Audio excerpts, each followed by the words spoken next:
예, 중국 베이징 등 수도권 지역에 오늘부터 나흘 동안 심각한 수준의 스모그가 발생할 것으로 예보가 됐습니다. 네, 입동이 지났고 이제 겨울로 접어들면서 우리나라에도 중국발 스모그의 위협이 커질 것으로 우려되고 있습니다. 네, 중국발 스모그 전망과 대처법 알아보도록 하겠습니다. KU에도 반기성 예보센터장 나오셨습니다. 어서 오십시오. 네, 어서 오세요. 안녕하세요. 자, 심각한 수준의 스모그가 발생할 것으로 예보가 됐는데 실제로 이제 모레부터 이제 에이펙 정상회의가 베이징에서 열리면서 지금 엄청나게 지금 여러 가지 스모그를 차단하기 위한 조치들을 하고 있지 않습니까? 차량 이부제, 공장도 멈추게 하고 공사 현장도 못하게 하고 또 시민들 휴가 보내고 해서 현재 지금 베이징 공기 상태는 양호한 편이죠? 네, 그렇습니다. 이번 주 초만 하더라도 거의 입방미터당 400 마이크로그램 이상. 그러니까 이게 WHO 세계보건기구에서 권장한 수치 한 16배 정도로 굉장히 참 나빴거든요. 네. 나빴고 또 이런 게 유지가 됐었는데 이제 기압계로 저희들이 본다면 사실은 어제 오늘 또 내일까지 상당히 나빠야 돼요. 근데 실제 관측치를 보면 굉장히 낮거든요, 아주. 이거는 아까 말씀하신 것처럼 중국이 에이펙 정상회담을 앞두고 공기를 맑게 하기 위해서 이제 굉장히 강경한 많은 조치들을 취했거든요.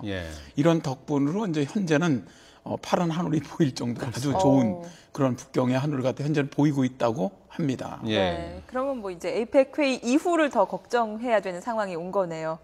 오히려 이제 에이펙 정상회담 끝나고 나면은 네. 이제 멈췄던 공장 다시 다 가동하고 난방하고 자동차 차량들을 한다면 오히려 더 심각해질 수도 있겠죠. 네. 중국에 심각한 스모그가 발생한다고 하더라도 꼭 우리나라에 항상 유입되는 건 아니지 않습니까? 네. 바람이 좀 결정적인 요소가 된다고요? 그렇습니다. 일단 우리나라에 이제 대개 중국에서 영향을 주는 것이 스모그하고 황사인데 네.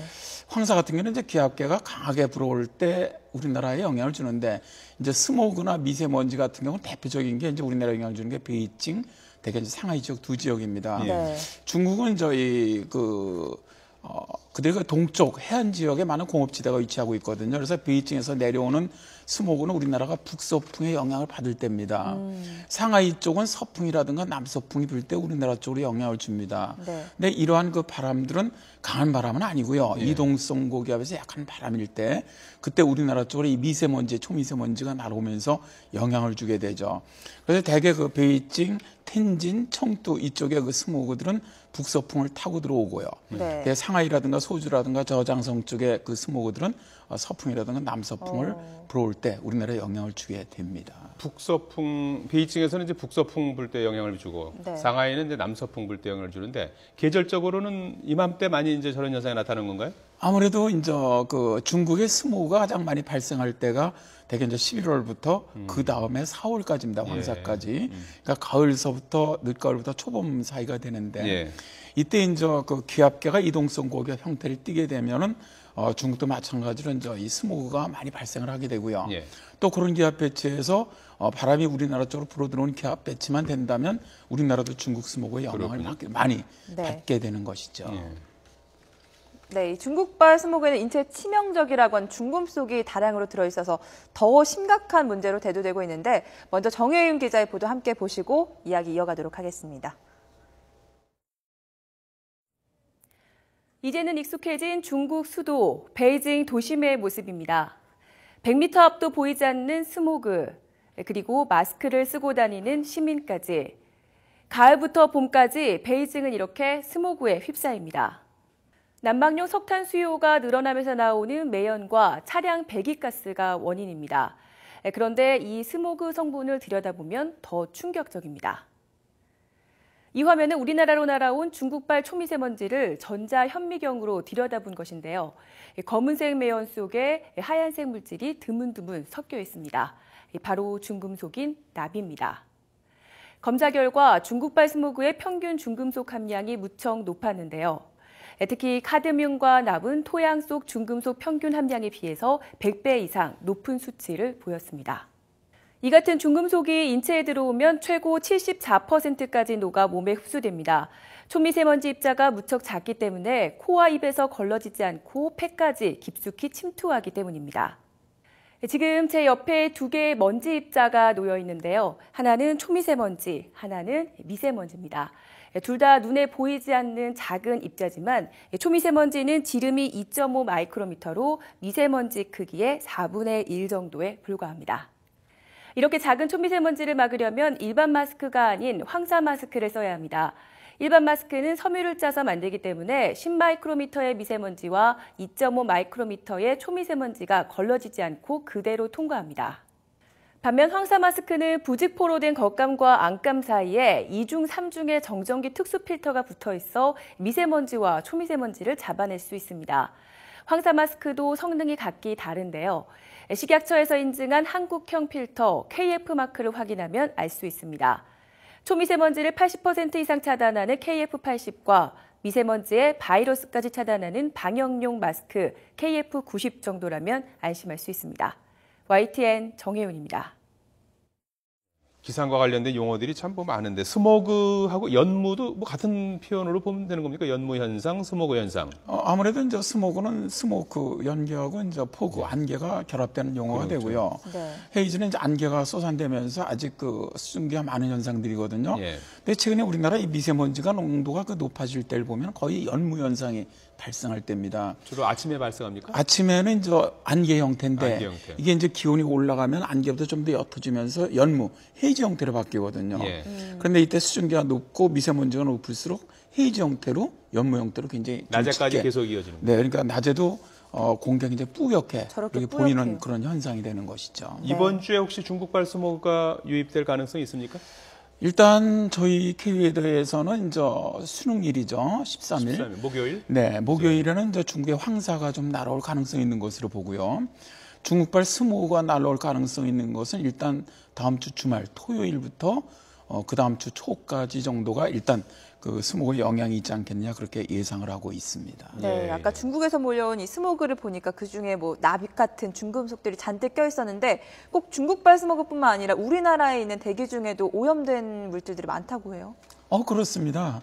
이제 환경과학연구원에서 그 조사한 바에 의하면 우리나라의 그 스모그나 미세먼지의 중국으로부터 영향 한 40% 정도 보거든요. 네. 그렇다면 60%는 우리나라 자체에서 만들어지는 것이거든요. 그러니까 실제로 상당한 부분이 우리나라 자체의 어떤 자동차 배기가스라든가 또 이런 어떤 산업 활동 뭐 이런 것들 인해서 이루어지고 있거든요. 그러니까 실제로 우리나라 자체의 그 영향으로 미세먼지 농도도 상당히 높다고 봐야 하겠죠. 예. 대처법을 좀 살펴보도록 하죠. 중국발 스모그와 이제 황사, 국가 차원에서 좀 어떤 대책이 좀 필요하다고 보십니까? 과거에는 뭐 좀 황사가 나오는 그 지역에 뭐 좀 우리가 가서 나무라도 좀 심어야 되지 않느냐 이런 얘기도 있었는데 말이죠. 네, 그래서 황사를 인한 그 방정에서 녹화 사업을 주로 했는데 예.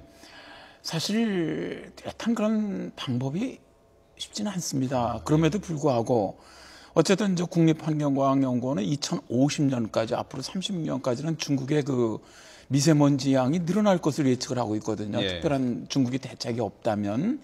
자, 중국이 이제 자기들도 그 스모그나 미세먼지 양이 엄청 그 심각하다는 걸 알고 올해만 해도 뭐 그 노후 차량 600만 대를 폐차하겠다. 네. 또 이제 많은 이런 그 석탄을 이용한 화력 발전소도 개선을 하겠다. 뭐 이런 얘기를 하고 있는데 예. 실제적으로 큰 효과를 발휘하지 못하는 이유 중에 하나가 중국이 거기는 이제 계속적으로 그 산업 좀 발전을 해야 하는 네. 나라거든요. 이제 네. 그러다 보니까 어쩔 수 없이 계속 증가를 하게 돼 있는데 그래서 우리나라는 아무리 뭐 어쨌든 중국과 이런 긴밀한 협력은 좀 필요하다고 생각을 합니다. 예를 들어서 우리나라가 중국보다 이런 어떤 이런 기술 같은 거, 그러니까 매연 저감이라든가 이런 기술은 많이 발달해 있거든요. 네. 그래서 중국에다가 예를 들어서 뭐 그 석탄 화력 발전소의 그 탈황 시설이라든가 이런 것들, 뭐 예를 들어서 어떤 차량들 경유 차량 같은데 매연 저감 기술이라든가 매연 차량 우리도 없어졌지 않습니까? 네네. 그 다음에 이제 뭐 우리나라는 지금 서울 시내 버스에 CNG 버스를 쓰고 있지 예. 않습니까? 이런 청정 운영 수단 같은 거 이런 기술들이나 이런 협력 등을 통해서 중국제의 그 미세먼지 양을 줄이는 이런 협력이 굉장히 전 빨리 좀 이루어져야 한다고 생각을 합니다. 네. 예. 일상생활 속 대처법도 좀 살펴볼게요. 1차적으로 바깥 활동 안 하는 게 제일 좋다고 하는데 그럴 수는 없고 많이들 마스크 쓰시는 것 같아요. 사실 우리나라 분들이 이 미세먼지 경보가 나와도 마스크를 많이 안 쓰십니다. 네. 그런데 참 이 황사 마스크는 그건 필수라고 생각을 합니다. 그 이 미세먼지가 미국 같은 경우는 굉장히 심각하게 보고 또 실제로 건강에 엄청난 영향을 주고 있거든요. 네. 자, 이제 어차피 뭐 아까도 말씀하신 것처럼 외출 안 하는 것이 가장 좋습니다. 특히 네. 노약자들은. 그러나 만일 그렇다면은 인증을 받은 황사 마스크를 착용을 하시고요. 반드시 긴 옷, 그다음에 장갑, 모자, 그다음에 머플러 이런 거는 착용하시는 게 좋습니다. 왜냐하면은 이러한 것들이 최근에 그 초미세먼지 같은 경우는 바로 혈관을 통해서 침투가 되거든요. 네. 바로 그런 게 있고요. 피부를 통해서도 네네, 침투할 수 그렇습니다. 있군요. 네. 네. 그렇기 때문에 이제 긴 옷을 입으라고 하는 것이고 장갑을 끼라고 하는 것이죠. 그다음에 집안에서는 이제 문을 꼭 닫으시는 것이 좋고요. 네. 이제 습기를 좀 높여주시고 또 공기청정기도 좀 켜주시고요. 이제 눈에도 많이 영향을 주기 때문에 컨택트 렌즈 끼신 분들은 좀 주의를 해야 되고요. 네. 특히 저는 좀 많이 걱정되는 게 이 미세먼지가 심할 때 야외 음식 조리하는 거 있지 않습니까? 길거리에서 이런 것들은 좀 어린아이들이 먹지 않도록 선생님들이 좀 각별히 지도해 주시는 것이 필요하지 않겠느냐. 아까도 그 정연 기자도 말했지만 실제는 중금속이 엄청나거든요. 네. 그리고 그런 것들은 일단 몸 안에 들어가면 배출되지 않거든요. 네. 그래서 그러한 것들은 우리가 좀 지혜롭게 대처해야 되지 않겠느냐 그런 생각을 좀 하고 있습니다. 중국발 스모그 뭐 이제 당장 말씀하신 것처럼 다음 주부터 이제 온다고 이제 말씀을 하셨지 않습니까? 수능 날은 이제 황사 좀 주의해야 될 거고요. 내년 봄까지 이런 상황이 이제 이어지는 걸로 이제 보면 되겠습니까? 아무래도 작년에도 중국이 최악을 보일 때는 900 마이크로그램 입방메다당 네. 상상할 수 없는 정도거든요. 정말 그건 옆에 있는 사람 손도 안 보일 정도였다고 하는데 그 정도. 네, 그 정도인데 이게 이제 아까도 그 국립환경과학원에서도 예측을 했지만 중국의 미세먼지는 앞으로 더 심해질 거로 보고 심해질 있거든요. 것이다. 그렇다면 작년보다 올 겨울이 훨씬 더 심해질 가능성이 매우 높다고 봅니다. 예. 따라서 이제 비로소 미세먼지나 스모그가 시작되는 철이거든요. 예. 이제 네. 시작됐거든요. 그래서 올 겨울에는 좀 많은 관심을 가지고 미리미리 대처를 했으면 좋겠습니다. 네. K웨더 반기성 예보센터장이었습니다. 고맙습니다. 네, 고맙습니다. 감사합니다.